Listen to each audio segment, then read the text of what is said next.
Hi hello ನಮಸ್ಕಾರ ಸ್ನೇಹಿತರೆ. ಏನಪ್ಪ ಆಗ್ತದೆ ಇಲ್ಲಿ ಫೈನಲಿ ವೈಷ್ಣವ್ ಲಕ್ಷ್ಮಿನ ಕಾಪಾಡಬೇಕು ಅಂತ ಬರ್ತಿದ್ರೆ ಆಲ್ರೆಡಿ ನಿತಿನ್ ಅಲ್ಲೂ ಕೂಡ ವೈಷ್ಣವ್ ಬರ್ತಿರೋ ಹಾಗೆ ತಡೆದುಬಿಟ್ಟ. ಬಿಕಾಸ್ ವೈಷ್ಣವ್ ಮೇಲೆ ಅಟ್ಯಾಕ್ ಆಗುತ್ತೆ. ಅಟ್ಯಾಕಲ್ಲಿ ವೈಷ್ಣವ್ಗೆ ತುಂಬಾ ಪೆಟ್ಟಾಗುತ್ತೆ. ಈ ಕಡೆ ಅವ್ರ ಮೇಲೆ ಅಟ್ಯಾಕ್ ಆಗ್ತಿದೆ ಅನ್ನೋ ವಿಷಯ ಗೊತ್ತಾಗ್ತದೆ. ಹಾಗೆ ಕೀರ್ತಿ ಕೂಡ ಅವ್ರನ್ನ ಫಾಲೋ ಮಾಡ್ಕೊಂಡು ಹೋಗ್ತಾಳೆ. ಮನೆಯವ್ರಿಗೂ ಕೂಡ ವಿಷಯ ತಿಳಿಸ್ತಾಳೆ. ಮನೆಯವರು ಕೂಡ ಅಲ್ಲಿಗೆ ಬರ್ತಾ ಇದ್ದಾರೆ. ಈ ಕಡೆ ಕೀರ್ತಿ ಹೋಗೋ ಅಷ್ಟರಲ್ಲಿ ಆಲ್ರೆಡಿ ವೈಷ್ಣವ್ ಪೆಟ್ಟಾಗಿ ಪ್ರಜ್ಞಾಹೀನ ಸ್ಥಿತಿಗೆ ಹೋಗಿ ರಕ್ತ ಬರ್ತಾ ಇರುತ್ತೆ. ಈ ಕಡೆ ವೈಷ್ಣವ್ನ ಎಬ್ಸು ಟ್ರೈ ಮಾಡಿ ವೈಷ್ಣವ್ ಎಚ್ಚರ ಆಗೋಕ್ಕೆ ನೋಡಿದ್ರು ಕೂಡ ಈ ಕಡೆ ವೈಷ್ಣವ್ಗೆ ಒಂದು ಹೆಜ್ಜೆ ಕೂಡ ಇಡೋಕೆ ಆಗ್ತಿರಲ್ಲ. ತಕ್ಷಣ ಕೆಳಗಡೆ ಕುಸಿದು ಹೋಗ್ತಾನೆ. ಈ ಕಡೆ ಎಚ್ಚರ ಆಗ್ತಾ ಇಲ್ಲ. ಜೊತೆಗೆ ಎತ್ಕೊಂಡು ಹೋಗೋ ಕೀರ್ತಿ ಜೊತೆ ಯಾರೂ ಇಲ್ಲ. ಹಾಗಾಗಿ ಆ್ಯಂಬುಲೆನ್ಸ್ಗೆ ಕಾಲ್ ಮಾಡ್ತಾಳೆ. ಆ್ಯಂಬುಲೆನ್ಸ್ ಬರುತ್ತೆ. ಈ ಕಡೆ ಲಕ್ಷ್ಮಿನ ಕಾಪಾಡಬೇಕು ಅಂತ ಕನ್ವರ್ಸ್ತಿದ್ದಾನೆ. ಆದರೆ ಅವನಿಂದ ಅಸಾಧ್ಯ ಆಗ್ತಾಯಿದೆ. ಆ ಕಡೆ ಲಕ್ಷ್ಮೀನ ಮಂಟಪದ ಹತ್ರ ಕರ್ಕೊಂಡು ಬಂದಿದ್ದೆ. ಈ ಕಡೆ ಇನ್ನೂ ಕೂಡ ಪ್ರಜ್ಞಾಹೀನ ಸ್ಥಿತಿಲಿರೋ ಲಕ್ಷ್ಮಿಗೆ ಹೇಗಾದರೂ ಮಾಡಿ ಪ್ರಜ್ಞೆ ಬರೆಸ್ಬೇಕು ಅಂತ ಅನ್ಕೋತಿದ್ದಾರೆ. ಆದರೂ ಕೂಡ ಅವಳಿಗೆ ಪ್ರಜ್ಞೆ ಬರ್ತಾ ಇಲ್ಲ.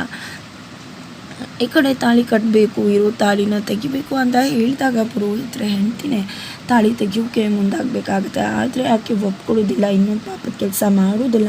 ಮದುವೆ ಆಗಿರೋ ಹೆಣ್ಮಕ್ಳಿಗೆ ಮದುವೆ ಮಾಡಿಸ್ತಾ ಇದ್ದೀವಿ ಅಂಥದ್ರಲ್ಲಿ ಮದುವೆ ಆಗಿರೋ ತಾಳಿ ತೆಗಿಯೋದ? ನಾನಂತೂ ಯಾವುದೇ ಕಾರಣಕ್ಕೂ ತೆಗಿಯಲ್ಲ ಅಂತದಾಗೆ ಕಪಾಳಕ್ಕೆ ಬಾರಿಸ್ತಾರೆ ನಿತಿನ್. ನಂತರ ತಾನೇ ಹೋಗಿ ಕಿತ್ತೆಸಿಯೋಕೆ ನೋಡ್ತಾರೆ. ಅಷ್ಟರಲ್ಲಿ ಆ ಪುರೋಹಿತರ ಹೆಂಡತಿ ಹೇಗಾದರೂ ಮಾಡಿ ಮದುವೆನ ತಡೀಲೇಬೇಕು ಅಂತ ಡಿಸೈಡ್ ಮಾಡಿದ್ದೆ.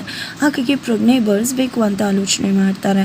ಈ ಕಡೆ ಆ್ಯಂಬುಲೆನ್ಸಲ್ಲಿ ವೈಷ್ಣವ್ನ ಕರ್ಕೊಂಡು ಹೋಗ್ತಿದ್ದಾರೆ. ಸಬ್ ಕಾನ್ಷಿಯಸ್ ಮೈಂಡಲ್ಲೂ ಕೂಡ ವೈಷ್ಣವ್ಗೆ ಜಸ್ಟ್ ಲಕ್ಷ್ಮಿದೇ ಆಲೋಚನೆ. ಲಕ್ಷ್ಮಿ ಮದುವೆ ಆಗ್ತದೆ ಅಲ್ಲಿ ಅನ್ನೋದು ಅವನಿಗೆ ಗೊತ್ತದೆ. ಹಾಗಾಗಿ ತಡಿಬೇಕು ಅಂತ ಇಲ್ಲಿ ತಾನು ಮದುವೆ ಆಗಿದ್ದು, ಅವ್ರಿಗೆ ಮಾತು ಕೊಟ್ಟಿದ್ದು, ಪ್ರತಿ ಒಂದು ಕಷ್ಟದಲ್ಲೂ ಕೂಡ ಜೊತೆಲಿ ಇರ್ತೀನಿ ಅಂತ ಭಾಷೆ ಕೊಟ್ಟಿದ್ದು ಎಲ್ಲವೂ ಕೂಡ ವೈಷ್ಣವ್ಗೆ ನನ್ನ ಪಕ್ಕದಲ್ಲಿ ಕೀರ್ತಿ ಕೂಡ ಇದ್ದಿಲ್ಲ. ವೈಷ್ಣವ್ ಲಕ್ಷ್ಮಿಗೆಲ್ಲ ಅಪಾಯ ಇದೆ ಅಲ್ವಾ, ಹಿಂಗೆ ಕಾಪಾಡಬೇಕಲ್ವ ಅಂತ ಹೇಳ್ತಿದ್ರೆ ಈ ಕಡೆ ವೈಷ್ಣವ್ಗೆ ಇಂಥ ಗತಿ ಬಂದಿದೆ ಅನ್ನೋದು ಮನೇಲಿ ಎಲ್ರಿಗೂ ಕೂಡ ಗೊತ್ತಾಗಿದೆ. ಅವರು ಕಾರಲ್ಲಿ ಬರ್ತಿದ್ದಾರೆ. ಕಾವೇರಿ ಅವರು ಇದಕ್ಕೆಲ್ಲ ಕಾರಣ ನನ್ನ ಮಗನ ಜೀವನನೇ ಹಾಳಾಗೋಯ್ತು.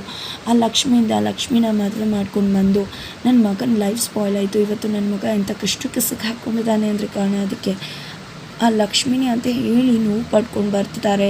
ನನ್ನ ಮಗನಿಗೆ ಏನಾಗಿರ್ಬೋದು ಹೆಚ್ಚು ಕಡಿಮೆ ಅಂತ. ಇನ್ನೂ ಕೂಡ ಸುಪ್ರೀತಾ ಮತ್ತು ಮಾವ ಇಬ್ಬರು ಕೂಡ ಲಕ್ಷ್ಮಿ ಪರನೇ ಬ್ಯಾಟ್ ಮಾಡ್ತಿದ್ದಾರೆ. ಇನ್ನೂ ಕೂಡ ಕಾವೇರಿಯವರು ಸಿಡ್ದು ಹೇಳ್ತಿದ್ದಾರೆ. ಅಲ್ಲೇ ಲಕ್ಷ್ಮಿಗೆ ಪ್ರಜ್ಞೆ ಬರದೇ ಇದ್ದಾಗ ಪುರೋಹಿತರ ಹೆಂಡತಿ ಯೋಚನೆ ಮಾಡಿ ಅಲ್ಲೇ ಒಂದು ಬಿಂದಿಗೆಯಲ್ಲಿ ನೀರು ಇರುವುದನ್ನು ಗಮನಿಸಿ ಹೇಗಾದರೂ ನೀರು ಹಾಕಿ ಎಚ್ಚರ ಮಾಡಬೇಕು ಅಂತ ಯೋಚನೆ ಮಾಡ್ತಾರೆ. ಅಷ್ಟರಲ್ಲಿ ಈ ಕಡೆ ವೈಷ್ಣವ್ಗೆ ಪ್ರಜ್ಞೆ ಬರ್ತಾ ಇದೆ. ತನ್ನ ಲಕ್ಷ್ಮಿನ ಕಾಪಾಡಬೇಕು ಅಂತ ಹೇಳ್ತಿದ್ದಾನೆ. ನನ್ನನ್ನು ಹಾಸ್ಪಿಟಲ್ಗೆ ಕರ್ಕೊಂಡು ಹೋಗ್ಬೇಡಿ, ದಯವಿಟ್ಟು ನಿತಿನ್ ಮನೆಗೆ ಕರ್ಕೊಂಡು ಹೋಗಿ ಅಂತ. ಆದರೆ ಇಲ್ಲಿ ಕೀರ್ತಿ ನಿಮಗೆ ಟ್ರೀಟ್ಮೆಂಟ್ ಆಗಬೇಕು ಅಂತಿದ್ರೆ ಇಲ್ಲ, ನನ್ನ ಲಕ್ಷ್ಮಿ ಹತ್ರ ಕರ್ಕೊಂಡು ಹೋಗಿ, ಇಲ್ಲ ನನ್ನನ್ನು ಲಕ್ಷ್ಮಿಯವ್ರ ಹತ್ರ ಕರ್ಕೊಂಡು ಹೋಗಿ ಅಂತ ಹೇಳ್ತಿದ್ದಾರೆ. ಫೈನಲಿ ಆ್ಯಂಬುಲೆನ್ಸ್ ನಿತಿನ್ ಮನೆ ಕಡೆ ತಿರುಗುತ್ತೆ. ಈ ಕಡೆ ವೈಷ್ಣವ್ ಅಂಥ ಪರಿಸ್ಥಿತಿಲೂ ಕೂಡ ಫಸ್ಟ್ ಏಡ್ ಮಾಡಿಸ್ಕೊಂಡು ಲಕ್ಷ್ಮಿನ ಕಾಪಾಡಬೇಕು ಅಂತ ಹೋಗ್ತಿದ್ದಾನೆ. ಜೊತೆಗೆ ಇಲ್ಲಿ ಲಕ್ಷ್ಮಿ ಬಳಿ ಹೋಗ್ತಿದ್ದಾನೆ ಅಂತಕ್ಕಂಥದ್ದು ಮನೆಯವ್ರಿಗೂ ಕೂಡ ಗೊತ್ತಾಗುತ್ತೆ. ಅಲ್ಲೂ ಕೂಡ ಕಾವೇರಿಯವರು ಸಿಡಿದು ಬೀಳ್ತಿದ್ದಾರೆ. ಜೊತೆಗೆ ಇಲ್ಲಿ ಪುರೋಹಿತರ ಹೆಂಡತಿ ಬಂದಿದ್ದೆ ಆ ನೀರನ್ನೆಲ್ಲ ಲಕ್ಷ್ಮಿ ಮೇಲೆ ಬಿಡ್ತಾರೆ. ತಕ್ಷಣ ಲಕ್ಷ್ಮಿಗೆ ಎಚ್ಚರ ಆಗಿಬಿಡುತ್ತೆ. ತಕ್ಷಣ ಅವಳು ಸ್ಥಿತಿನ ನೋಡಿ ಪಕ್ಕದಲ್ಲಿರೋ ನಿತಿನ ನೋಡಿ ಗಾಬರಿ ಬಿದ್ದು ಎದ್ದೇಳ್ಬಿಡ್ತಾಳೆ. ತಕ್ಷಣ ಏನಾಗ್ತದೆ ನನ್ನ ಜೀವನದಲ್ಲಿ ಅಂತ. ಇದರಿಂದಾಗಿ ನಿತಿನ್ಗೆ ತುಂಬಾ ಸಿಟ್ಟು ಬರುತ್ತೆ, ಕೋಪ ಬರುತ್ತೆ. ಆದರೂ ಕೂಡ ಲಕ್ಷ್ಮಿನ ನೋಡಿದೆ ಎಳ್ಕೊಂಡು ಬರೋಕ್ಕೆ ಹೋಗ್ತಿದ್ದಾನೆ. ಆದರೆ ಇಲ್ಲಿ ಲಕ್ಷ್ಮಿ ತುಂಬಾ ಅವಾಯ್ಡ್ ಮಾಡ್ತಿದ್ದಾಳೆ.